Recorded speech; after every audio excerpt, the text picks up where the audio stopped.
What I'm about to share with you is something that no other podcast host will share with you. And it is not because what they're doing is wrong. It has nothing to do with what they're doing is wrong. It's because that we know as podcasters that any listener may take something wrong. So I just care about the truth. That's what matters. So I'm going to share it with you anyway. Guys, my name is Adam Adams, the host of the Creative Real Estate Podcast. And what I want to share with you today is what I get from having a podcast, okay?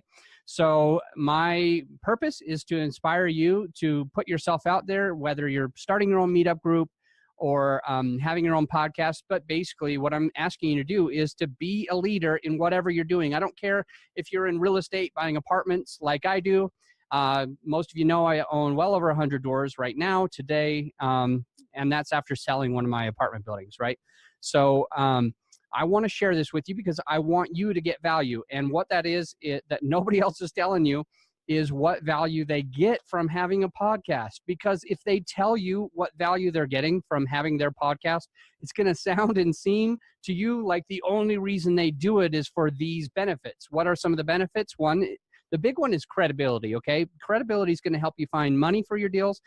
If you're in real estate, credibility, any type of business that you have, you need the credibility. But within real estate, it helps me because I'm getting more money for my deals just from my podcast, and I'm also getting more deals or awarded deals. So as a multifamily syndicator, the sellers need to know that you can close. And so they look up your name and they find Adam Adams and they find this podcast and they find out that I own hundreds of doors. They find out that I'm sharing information with other people, helping other people. They see me interviewing side by side other syndicators that, you know, own hundreds or even thousands of doors. And when they see this, it adds a lot of credibility. So there is one huge reason why you need to have your own podcast or your own meetup group. Just somehow become a thought leader. All right.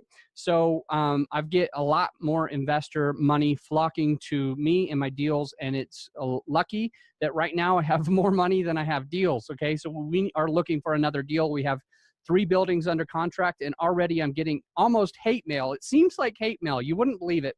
But investors like, hey, don't you have a deal? Don't you have a deal? Or I just got a deal closed. I have hundreds of thousands. I want to be in your next deal. When is it coming? And I'm like, oh, I'm sorry, guys. I'm trying to find a good enough deal for you. I'm not just going to put you in any deal, okay? So that's number one that I've gotten just from having a podcast. Number 2 is I've been awarded deals. So I mentioned that. And the credibility that you get when you have a podcast, when you're putting yourself out, when you're putting out content, when you're interviewing with other people, when people know how many doors you have already, you're going to be awarded. This is basically they accept your offer, more deals. So instead of them saying, I don't know if this guy can close, they obviously have more credibility that you can close. And one of my favorite ones, one of my favorite benefits that I get from running a podcast, not only rubbing shoulders with other experts and kind of, you know, when you have your network is your net worth.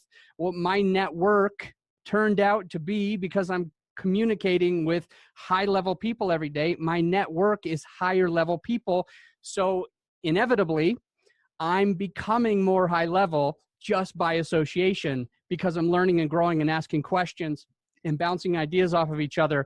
And it's bringing my network, the strength of my network up. The people that I'm always talking to are higher and higher level because I'm pushing myself to interview them. But I also love that I'm getting some of the respect from those other experts. So these are things that I want from you. I hope this video helped. And until next time, my friends, think outside the box. I was going to cue that up when I said it, but I was too slow. Think outside the box. Bye, guys.